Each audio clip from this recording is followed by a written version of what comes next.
Olá, paz e bem, namastê. É uma satisfação estar aqui mais uma vez, concluindo esse momento aqui da nossa subida o monte onde fica a estátua de São Francisco das Chagas, de Canindé. Aí no início do vídeo que a gente gravou ao vivo, tem lá um irmão franciscano explicando o processo dos estigmas de Francisco. Isso foi muito profundo também. E aqui estamos com São Francisco das Chagas. Algumas pessoas perguntam, é São Francisco de Assis, é São Francisco de Canindé? Quem é o São Francisco? É o São Francisco disso, aquilo, outro? Cara, o São Francisco, ele é assim universal, ele é muito amplo e ele está nos corações de muita gente. E a gente às vezes fica perguntando, são quantos Franciscos, né? Só são um, é realmente o Francisco que abraçou a humildade, a pobreza. Abraçou a pobreza, quer dizer, o desapego total, nada de próprio, nem a túnica dele era assim, ele conseguia, comprava, não.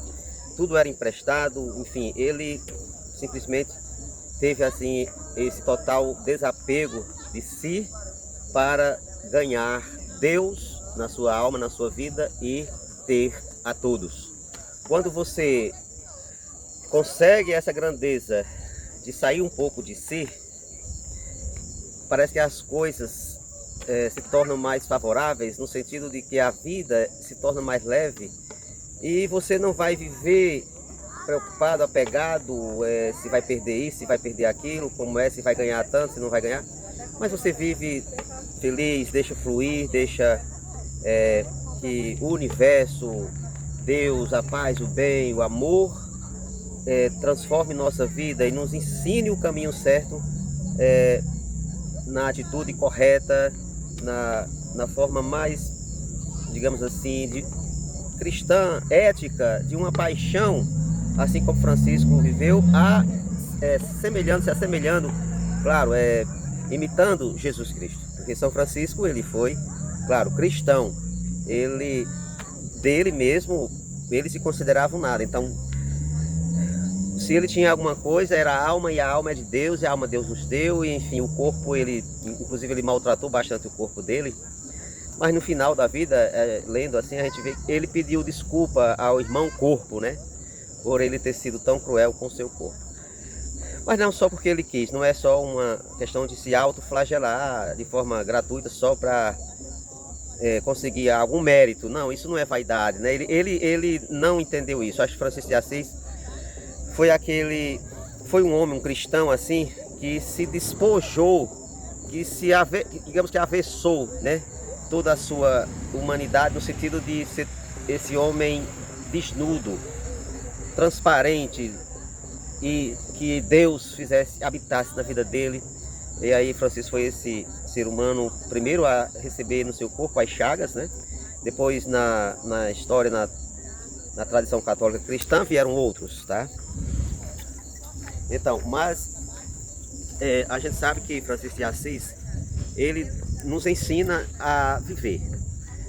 Nós não vamos viver do jeito que Francisco viveu, mas assim, a mensagem dele, o desejo dele era que o mundo se tornasse uma fraternidade universal. Essa fraternidade que o Francisco desejou é aquela fraternidade que a gente eu estou recebendo informação para participar, que é a OFS, Ordem Franciscana Secular, que é de acessibilidade assim para todos, casais, solteiros, que, enfim, não vai morar no convento, nem vai usar o hábito, mas é para o leigo, né? Então, São Francisco disse, vamos fazer do mundo uma só fraternidade.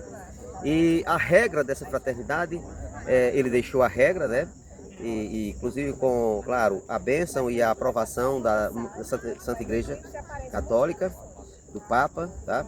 E essa regra, ela não é uma regra volumosa, é uma regra pequena, porque ela se refere toda ao Evangelho. Então, seguir o Evangelho, viver o Evangelho, a caridade, a bondade, o perdão, o amor, o desapego, a entrega ao próximo, acolher a quem mais precisa, aos excluídos, as pessoas que são humilhadas, desumanizadas por um sistema, aqui hoje falando, no caso, desumanizada por um sistema que torna o sentido maior da vida, que torna o valor maior da vida um bem material seja a moeda, o capital, o consumo, o status, a aparência, a questão estética da beleza, né? E, enfim, o Francisco de Assis, portanto, tem para nós uma mensagem que cabe em todas as idades, geração, da criança, né? Porque não é Francisco só, tem Francisco, tem Clara, que são essas duas forças espiritual na igreja. E quando a gente fala de Francisco, a gente não pode deixar de falar em Clara, Santa Clara, Mãe Clara de Assis, né? Que foi também, sabe, uma cristã de firmeza, de força, mas de generosidade, de muita oração, mística, tá? E aí Santa Clara, com seu amor materno, com a sua sabedoria feminina, a sua grandeza e profundidade feminina, e Francisco de Assis, tá? Então, tudo isso faz com que a gente ame e siga Francisco, porque seguir Francisco é ser cristão autêntico, tá? Não quero dizer que aqui a gente vai ser agora um cristão sem pecado, não, mas a gente está nesse processo de conversão, dia após dia, deslize, caída, tropeço após tropeço, mas indo e vindo, trevas e luz, tudo é graça, Deus nos conduz.